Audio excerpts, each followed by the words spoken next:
आज के समय में इंडिया में जो मास एजुकेशन का कल्चर चल रहा है कि ये जो हजारों बच्चों को एक साथ पढ़ाना है और एक ही जगह पर उनकी सारी पढ़ाई होनी है, अगर मैं कहूँ कि वो फ्लॉड कॉन्सेप्ट है तो क्या आप मानेंगे?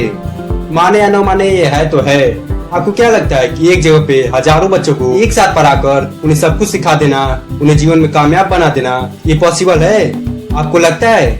हम देखते हैं कि प्राइवेट स्कूलों में एक साथ 2-2 हजार, 4-4 हजार, 6-6 हजार बच्चे पढ़ते हैं। ये बड़े बड़े क्लासरूम्स बने होते हैं, इनमें सैकड़ों बच्चे समा सकते हैं। और इस तरह आप सोचते हैं कि बच्चों को शिक्षा दी जा रही है, कम से कम असली शिक्षा? बिल्कुल नहीं। अरे असली शिक्षा तो वो थी जो गुरु आश्रम में अपने शिष्यों को बुलाकर देते थे, जिसे गुरुकुल एजुकेशन सिस्टम कहा जाता था।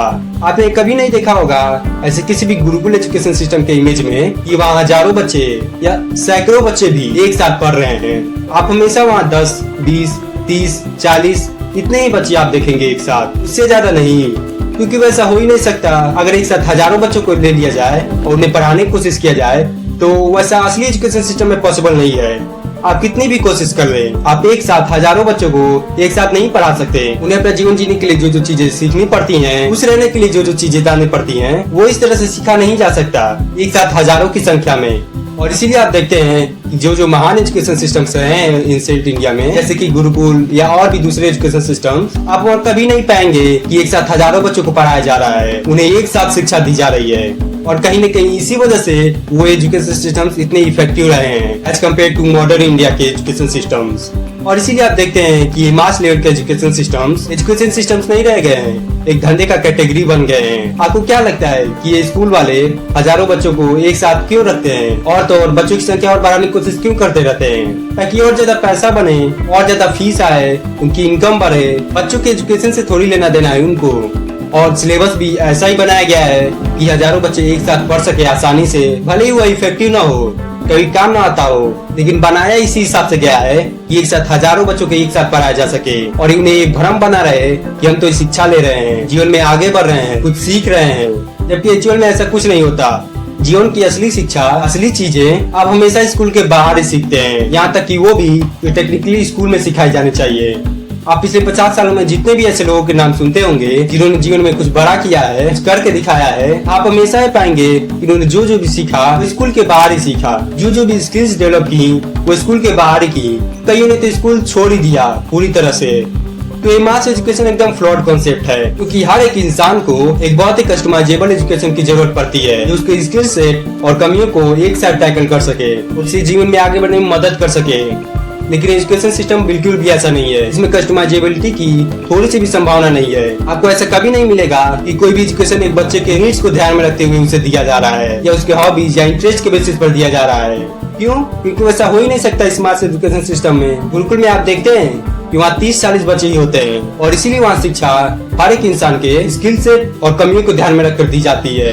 एग्जाम्पल के लिए, अगर अर्जुन को धनुष बाण की जगह गदा सिखाने की ट्रेनिंग दी जाती और भीम को गदा की जगह धनुष बाण, तो आप सोच ही सकते हैं कि उनके साथ क्या हुआ होता। वो अपने युद्ध कला में सर्वश्रेष्ठ कभी नहीं बन पाते और अपने जीवन का लक्ष्य कभी पूरा नहीं कर पाते। तो कस्टमाइजेबिलिटी एक बहुत ही बड़ा फैक्टर है किसी भी एजुकेशन सिस्टम के इफेक्टिवनेस में, कि वही एक व्यक्ति को उसके जीवन की दिशा दिखाता है और उसमें आगे बढ़ने पर प्रेरित करता है। और ये चीज बिल्कुल मिसिंग है इस मास एजुकेशन सिस्टम में, और कभी आ भी नहीं सकती जब तक ये मास एजुकेशन सिस्टम है। मास लेवल पर तो आइडेंटिकल चीजों को पैदा किया जाता है ना, कि कस्टमाइज चीजों को। आप खुद ही देखिए, ये एक ऐसी पेंटिंग जो फैक्ट्री में बनाई गई है और उसके हजारों लाखों पीसेस उपलब्ध हैं, वो पेंटिंग जो दुनिया में सिर्फ एक ही है, मोनालिसा, उन दोनों के प्राइस में कितना डिफरेंस है ये मुझे आपको बताने की जरूरत नहीं। ये होता है डिफरेंस मास प्रोडक्शन में और सिंगल पीस प्रोडक्शन में। लेकिन हमारा सिस्टम तो मास प्रोडक्शन पे बिलीव करता है, मास एजुकेशन पे चलता है, और इसीलिए आज मास अनएम्प्लॉयमेंट भी है। जब तक एजुकेशन कस्टमाइजेबल नहीं बनेगा, मास एजुकेशन से कस्टमाइज एजुकेशन पर नहीं आएगा, तब तक हम किसी भी व्यक्ति को रियल एजुकेशन नहीं दे सकते, और दिया भी नहीं जा रहा। आप देख ही रहे होंगे। तो क्या लगता है कि जो शिक्षा दी जा रही है आजकल के स्कूलों में, वो शिक्षा कहलाने लायक भी है? मुझे तो नहीं लगता। ये बस फॉर्मेलिटी पूरी करने जैसी है कि पेरेंट्स को लग रहा है कि उनके बेटा बेटी पढ़ रहे हैं, बच्चों को भी लग रहा है कि हाँ मैं कुछ सीख रहा हूँ, कुछ पढ़ रहा हूँ, और स्कूल वाले तो पैसा कमा ही रहे हैं। ये बस एक भ्रम के जैसे चल रहा है, एक आश्वासन जैसे चल रहा है, यहाँ हम शिक्षा ले रहे हैं, लेकिन ये एक्चुअल में रियल एजुकेशन नहीं है। चाहे वो स्कूल का सिलेबस हो, फॉर्मेट हो, या शिक्षा देने का तरीका, ये सब कुछ फेक है। इसे रियल एजुकेशन नहीं कहते। इसको और अच्छी तरीके से समझाने के लिए मैं आपको एग्जांपल देता हूँ। एग्जांपल है तो किसी और बारे में, लेकिन उसका कॉन्सेप्ट सेम है। आप देखिएगा, आपको याद है कि पहले के समय में हर दूसरे घर में लोग गाय भैंसे रखते थे। कोई एक रखता था, कोई दो रखता था या कोई तीन। वो उन्हें अच्छा खाना खिलाते थे, बाहर चराने ले जाते थे, बहुत प्यार करते थे और एक खुशहाल जीवन देते थे उनको, अपने पशुओं को, और साथ में उनसे दूध निकलता था। वो अपने परिवार के लिए रखते थे या थोड़ा बहुत बेच भी देते थे, यानी सब कुछ एक खुशहाल माहौल में होता था। लेकिन आज देखिए, वो घर घर गाय भैंसों वाला कल्चर अब डेयरी फार्म में चला गया है। लोग इंडिविजुअल गाय रखने के बजाय एक साथ सैकड़ों गाय को रख रहे हैं और उनकी हालत आपको पता ही है, या नहीं भी पता तो मैं बता देता हूँ। डेयरीज में गाय और भैंसों की हालत महाबदतर होती है। उन्हें कहीं भी घूमने नहीं दिया जाता, कहीं भी टहलने नहीं दिया जाता, बाहर नहीं निकलने दिया जाता। एक साथ बहुत ही छोटे जगह पे बहुत सारे गाय और भैंसों को बांध कर रखा जाता है। उन्हें तरह तरह के इंजेक्शन और केमिकल्स दिए जाते हैं ताकि उनका दूध बढ़ सके, क्योंकि अल्टीमेटली उसी के लिए तो डेयरी फार्म बने होते हैं। और इसके बाद और भी बहुत सारी चीजें होती है उनके साथ, जैसे कि जबरदस्ती प्रेग्नेंट करना, अछड़ा होते ही उनको मार देना और इन गायों को बूढ़ी हो जाने पर स्लॉटर हाउस में भेज देना आदि। तो आप देख रहे हैं कि एक चीज जो पहले छोटे लेवल पर होती थी, जब उसको मास लेवल पर किया जाता है, खास करके जीवित चीजों के साथ, तो उसका क्या परिणाम होता है। पहले दूध देने वाले पशु कितने खुशहाल रहते थे, कितने अच्छे से रहते थे जब वो छोटी संख्या में एक व्यक्ति के पास रहते थे। लेकिन अब सैकड़ों पशुएं एक साथ एक जगह पे जानवरों से भी बदतर जीवन जीते हैं। क्यों? क्योंकि उन्हें अब मास लेवल पर पहुंचा दिया गया है। अब उनसे दूध मास लेवल पर प्रोड्यूस करवाया जाएगा और इसीलिए उन्हें इतनी सारी यातनाएं भी सहनी पड़ेंगी। तो मास एजुकेशन भी बिल्कुल ऐसा ही है। भले ही वहाँ शारीरिक लेवल पर यातनाएं न होती हो, लेकिन दूसरे एक्सपेक्ट्स में तो ये हार्मफुल ही है। आपको क्या लगता है कि लाइन से बच्चों को ले जाना 5-5, 6-6 घंटे तक एक ही क्लासरूम में, एक ही डेस्क पर, एक ही जगह पे बच्चों को बैठा कर पढ़ाना और ये सोचना कि ऐसे वो जीवन की सारी चीजें सीख जाएंगे, जान जाएंगे, और उसके बाद एक नकली एग्जाम लेना एक पेपर के सीट पर, आपको क्या लगता है कि ये सब चीजें क्यों होती है? क्योंकि वो मास लेवल प्रोडक्शन हो रहा है यार। अगर चीजें रियल होती, कस्टमाइज्ड होती, तो ये लाइन से चलना, हमेशा एक ही जगह पे बैठकर सब कुछ सीखना, या जीवन में असली परीक्षा के बजाय ये नकली पेपर वाली परीक्षा देना, स्कूल वालों को ये सब ढंग नहीं रचना पड़ता।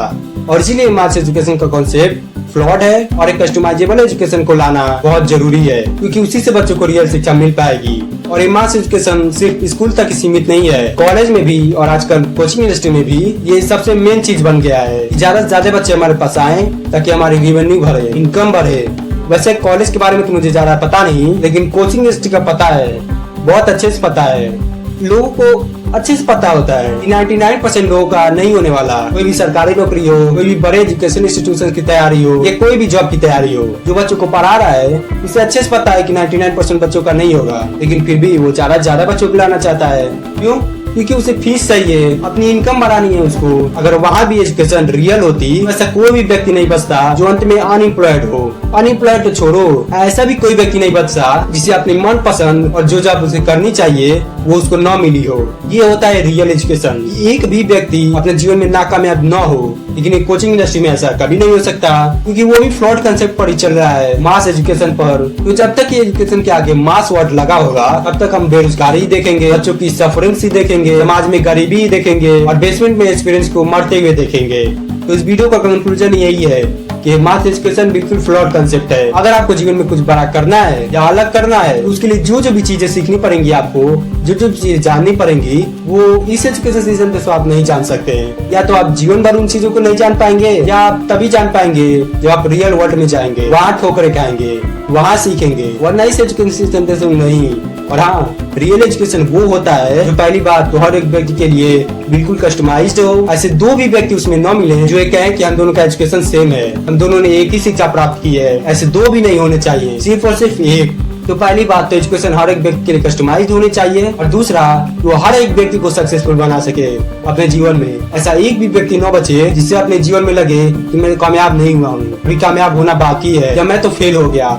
आज दूसरे की नजर में वो हो सकता है नाकामयाब, लेकिन उसे खुद कभी ऐसा नहीं लगना चाहिए कि वो फेलियर है। रियल शिक्षा ये होती है, ना कि ये जो 5-10 ऐसी किताबों के बेस पर आपका रिजल्ट डिसाइड करे जो कि कभी काम आने भी नहीं, या आप आगे चल के जीवन में कामयाब होंगे या नहीं, कुछ कर पाएंगे या नहीं। ये रियल शिक्षा नहीं है, और मास एजुकेशन में यही होता है।